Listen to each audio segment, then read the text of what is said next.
pereoche, ho pereoche, ho Tamayurama, Tamayurama, Tamayurama, ho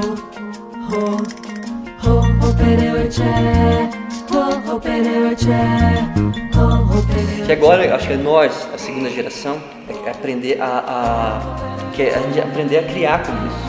Como criar com isso? Porque esse trabalho que vocês viram é o Decru se mexendo, é o trabalho dele, é a cabeça dele. Assim, como eu ensinei esse meu corpo no Brasil em 2009, vou aplicar essa técnica, e como é que eu vou ensinar essa técnica as pessoas a utilizarem isso de uma forma, as suas próprias criações.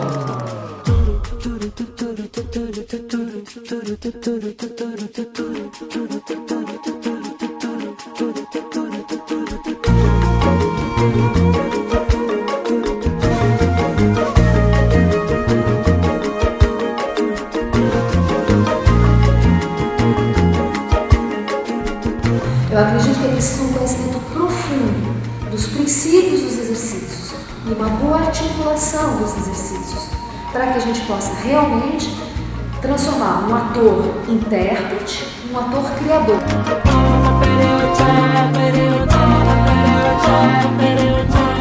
Ela está lá, ela é completa, ela é para criar, o foco dela é a liberdade artística, é você poder ter os instrumentos, o conhecimento para você fazer o que quer, e não só o que você consegue. A grande preocupação do Decru não só em criar a sua técnica, mas antes de mais nada era de que isso fosse entendido pelas pessoas que estivessem olhando. Você vai começando a perceber que a mímica, na verdade, ela é uma escolha mesmo de vida. Ela entra na sua vida como qualquer profissão, eu imagino, né? Mas não como uma técnica, não como um acessório apenas para se fazer determinada coisa, mas ela é uma abordagem mesmo, estética, artística, ética.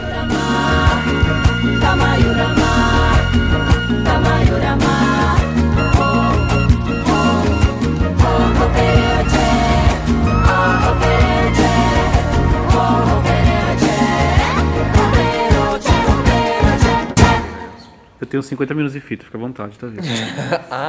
Só 50 minutos? Bem, a ideia da mostra em geral foi promover, né, divulgar a mímica corporal dramática, que é a técnica que nós, desenvolvidos na mostra, trabalhamos. Então a gente queria mostrar essa mímica que a gente considera mímica contemporânea, que é a mímica, essa expressão vindo do trabalho do Etienne Decru e a aplicação dela no contemporâneo.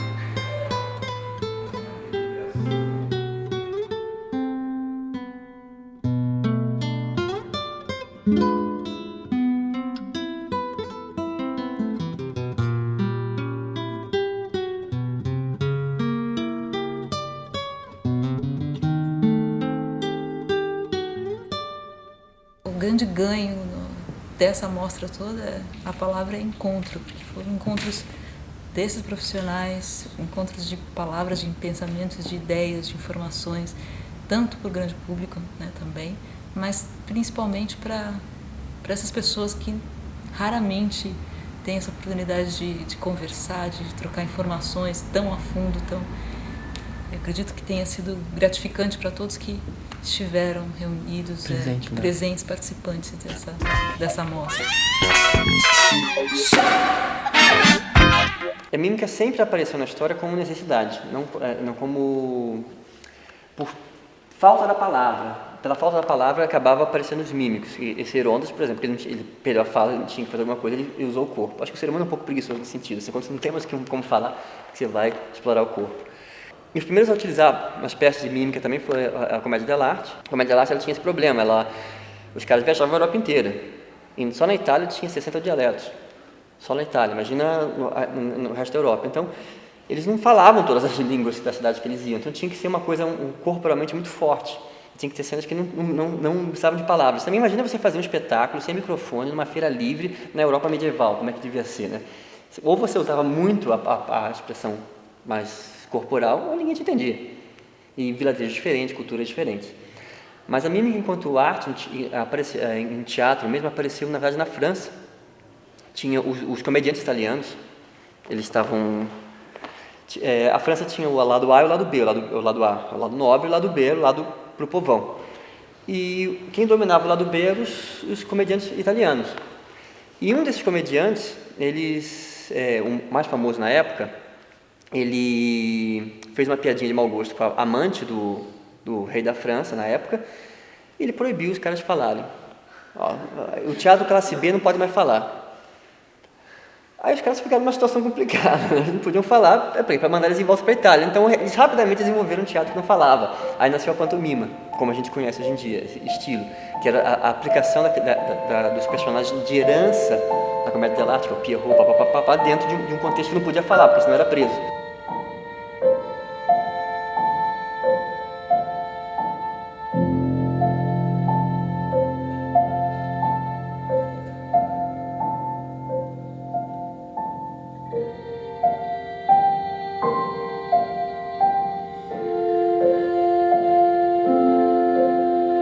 O Etienne Decroux, ele tem um currículo sensacional.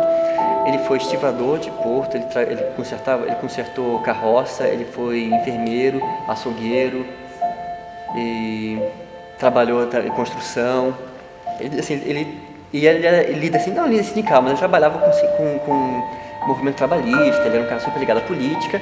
Ele resolveu, como ele gostava muito de falar, como ele ia discursar, ele resolveu fazer uma aula de dicção para melhorar assim, o desempenho dele na política. Ele foi fazer um curso na Via Colombier. E nisso ele acabou se apaixonando pelo fazer teatral e se apaixonou especificamente por essa aula, que chamava a aula da máscara, né, que é o mímico corporal.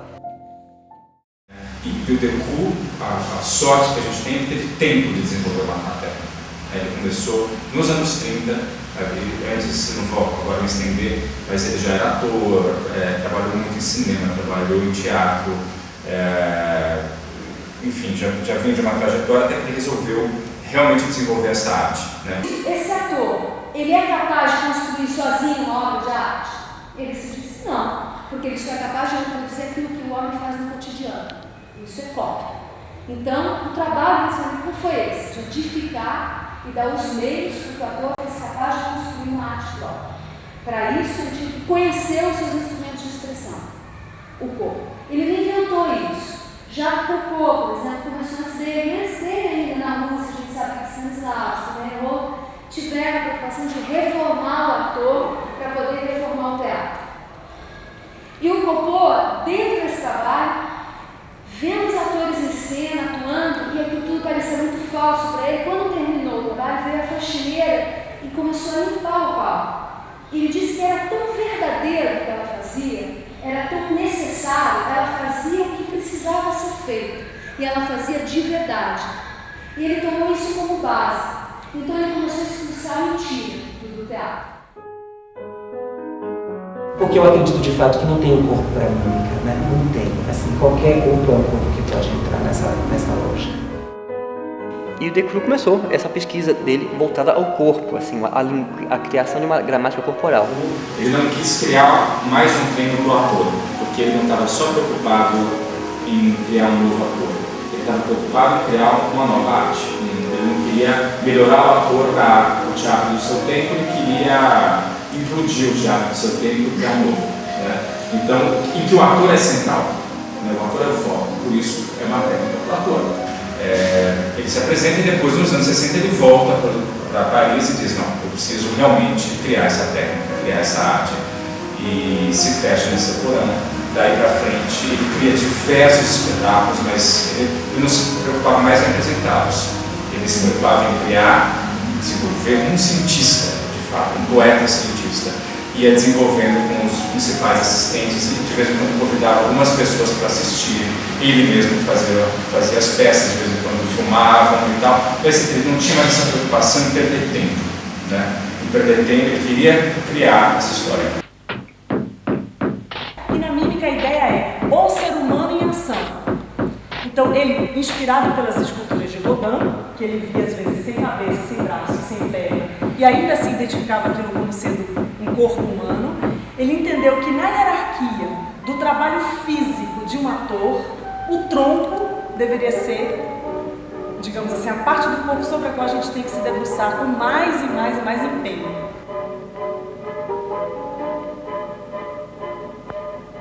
No final da Segunda Guerra, ou durante a Segunda Guerra, a Europa estava destruída, triste, desolada, e o Decroux participou de um filme, ele, o Jean-Louis Barrault, que chama Les Enfants du Paradis, aqui no Brasil traduziram como O Boulevard do Crime. O Boulevard do Crime é bem interessante, o Decroux ele trabalha, ele atua. O Jean-Louis Barrault é o Deburau, ele faz o papel do Deburau, que é aquele mímico famoso que revolucionou a pantomima, e o Decroux faz o pai dele. Esse filme fez um sucesso estrondoso na Europa. O Jean-Louis Barrault, nessa época, ele resolveu montar um espetáculo depois do filme, um espetáculo de pantomima, reavivar a pantomima, como que a pantomima tinha sido esquecida. Reavivar a pantomima. E nisso ele chamou um ator brilhante do Etienne Decroux, chamado Marcel Marceau, para fazer esse espetáculo, fazer o papel principal, o papel do Deburau.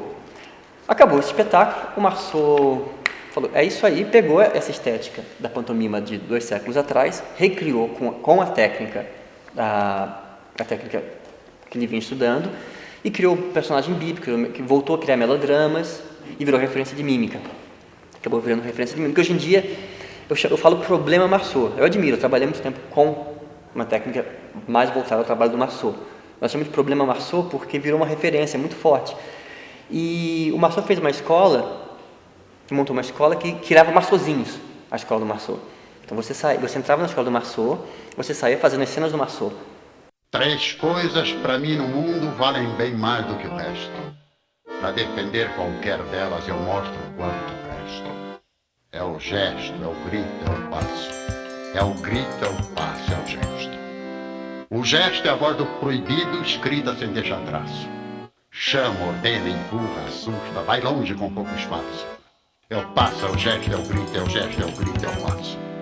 O passo começa o voo que vai do chão pro infinito. Pra mim, que é uma estrada aberta, quem prende o passo é o maldito. É o grito, é o passo, é o gesto, é o passo, é o gesto, é o grito. O grito explode o protesto se a boca já não dá espaço que guarde o que abra ser dito. É o grito, é o passo, é o gesto, é o gesto, é o grito, é o passo, é o passo, é o gesto, é o grito.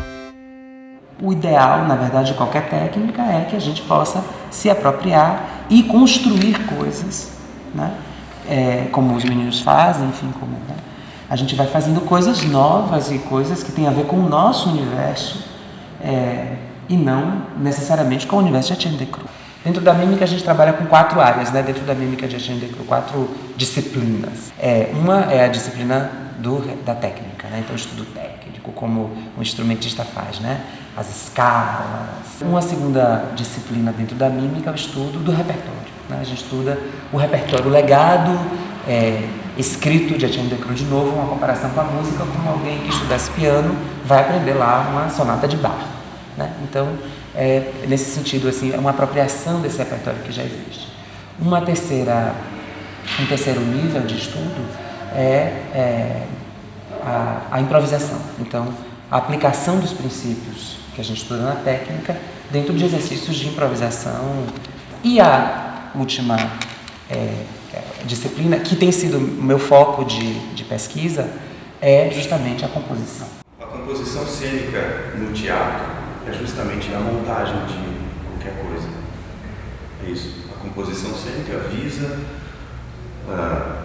estruturar uma obra teatral. Ela pode estar ligada à dramaturgia, sim. E quem faz, digamos, no teatro tradicional, quem faz a composição cênica é o diretor. Isso é parte da história do teatro até mais ou menos a metade do século passado. Como se fazia teatro. Composição cênica feita por uma pessoa externa ao ator. A partir de alguns movimentos, e neles se insere a mímica corporal, essa responsabilidade começa a passar para o ator. O que a mímica corporal traz interessante ou de diferente para a composição cênica. Ela trilha o mesmo caminho que pessoas como Grotowski ou como o Barbara Peter Brook trilharam. É um trabalho individual, é um trabalho sobre a experiência e a vivência de cada pessoa. Muito próximo daquilo que a dança contemporânea, pessoas como a Pina Bausch, por exemplo, falecida recentemente, fizeram nas suas obras. É aquilo que cada ator pode trazer de interessante para ilustrar, mas antes do que isso, para reforçar aquilo que a gente quer dizer. E não só aquilo que a gente quer dizer, mas de uma forma efetiva. Essa é a questão, para mim, principal que a mímica corporal faz. É como se pode comunicar efetivamente aquilo que a gente quer dizer.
Pessoas que acreditam que purismo e fidelidade à figura do mestre, porque o encontro com o mestre é sempre uma coisa muito marcante, é você fazer exatamente aquilo que ele fazia há 50 anos atrás.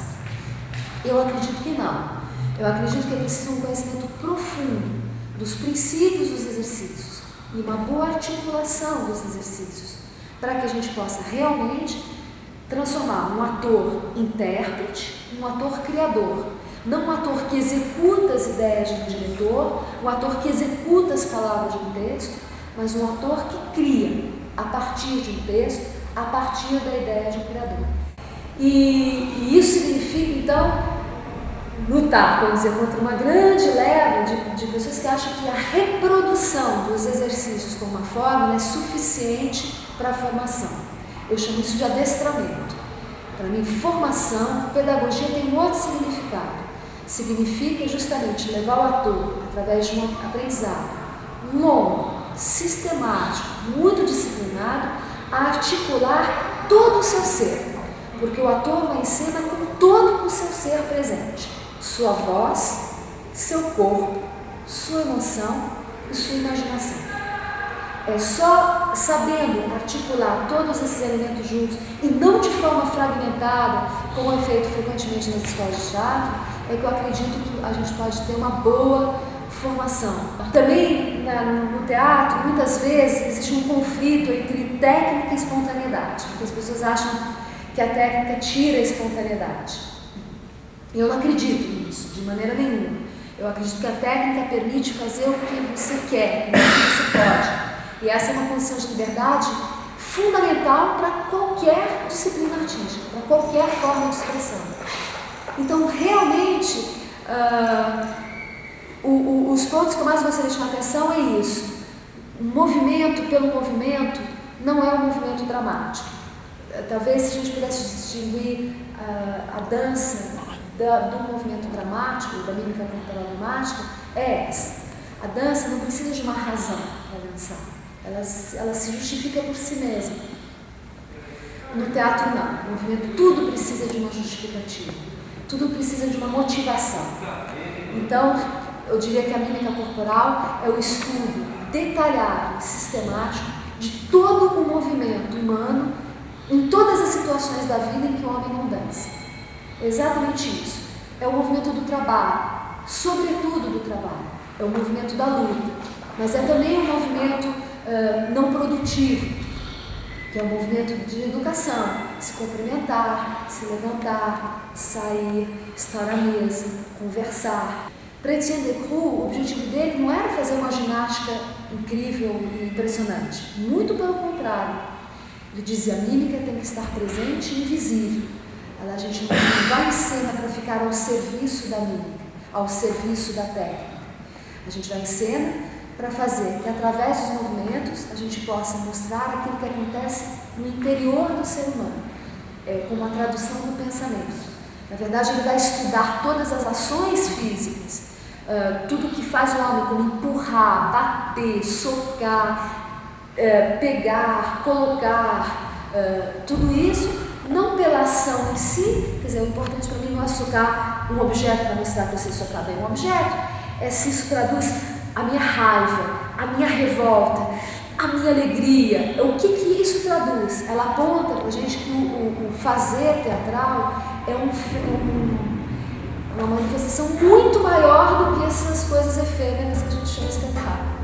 E que exige uma prática cotidiana, que me permite estar trabalhando, que me permite estar trabalhando com o outro. O treinamento, ele traz a noção de que o trabalho se faz em grupo, se faz com o outro, se faz cotidianamente, se faz de modo contínuo. E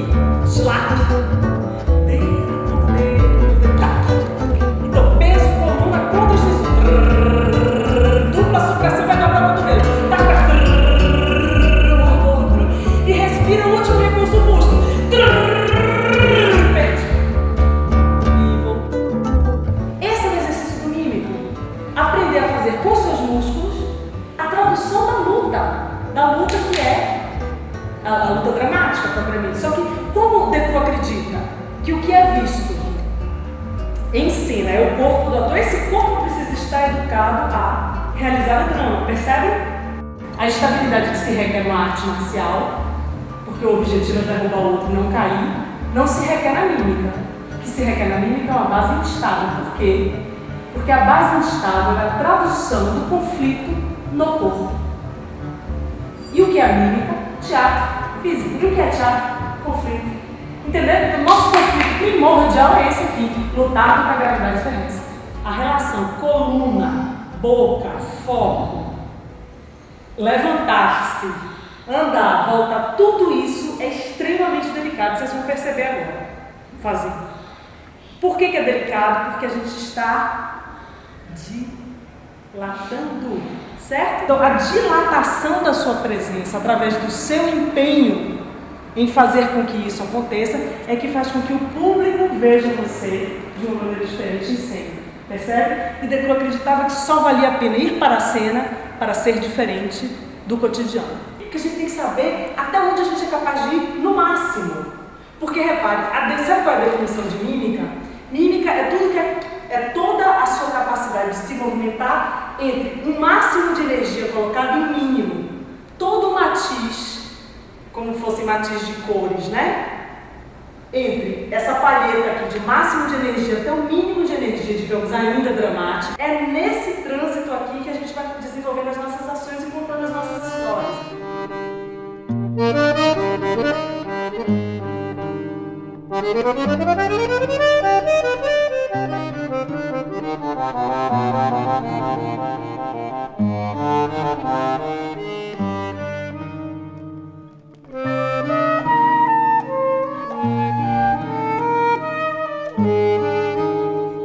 Vai ter que pegar um bar daqueles bars ancestrais que fazem pá!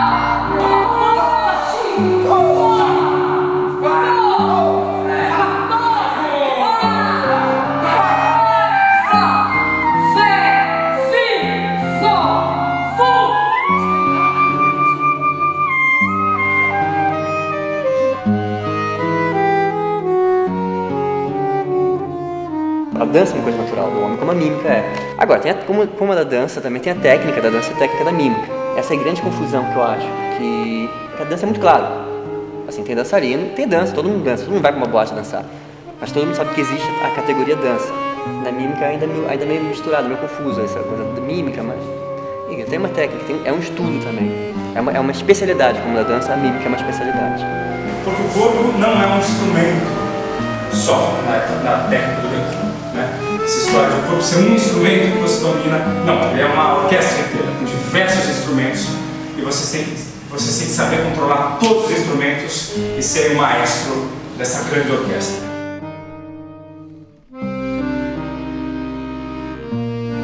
Eu não acredito em workshop. Eu acho que o workshop é só uma maneira da gente... Eu não acredito nesse sentido, né? Eu acho que... Eu não acredito na cultura de supermercado. Eu não acredito nesse tipo de formação. Que, por exemplo, se vocês me dizem, nós somos formados através de workshop, eu digo, então vocês não são formados. Se vocês dizem, não, a gente frequenta o workshop porque a gente tem curiosidade de conhecer coisas novas, eu digo, então vocês são bem-vindos e o workshop vai ser bom para vocês. Porque o workshop não forma ninguém, nunca. Todo mundo está dizendo, eu vou fazer todas as aulas com todo o interesse e tal. Vocês vão ter pinceladas de assuntos e tal.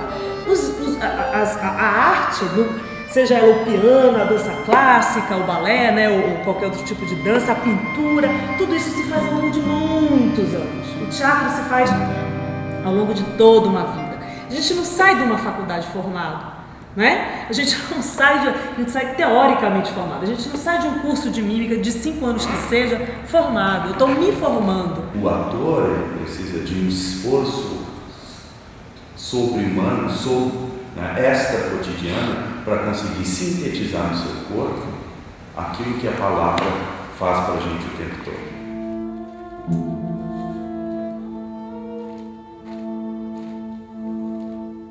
Há essa ideia desse imediatismo, né? Você faz o concurso lá, pode atuar, e aí quando você está instrumentalizado, né? O que é impensável na música, impensável na dança. Então as pessoas acham que estudar muito, se treinar muito, não sei o quê, é sintoma de arrogância. Pelo contrário, é sintoma de humildade. É por achar que o que você tem, a priori, em princípio, não é suficiente para entreter ou para sensibilizar as pessoas, atrás de aprender outras coisas, e tudo isso é possível na vida de um mímico. Construir espetáculo, atuar no espetáculo, escrever textos, ensinar, dirigir, atuar na peça dos outros que não tem nada a ver com mímica, porque não é porque você se tornou um mímico, que é um ator dilatado, você não vai mais agora saber fazer as coisas normais, seja da televisão, do cinema ou do teatro realista. Você não desaprende isso, porque isso todo mundo sabe fazer, né? Então você vai fazer isso melhor, mais limpo. Bacana do pensamento de Jean Decru é que ele, de algum modo, constrói uma perspectiva que é projetiva, que não se encerra.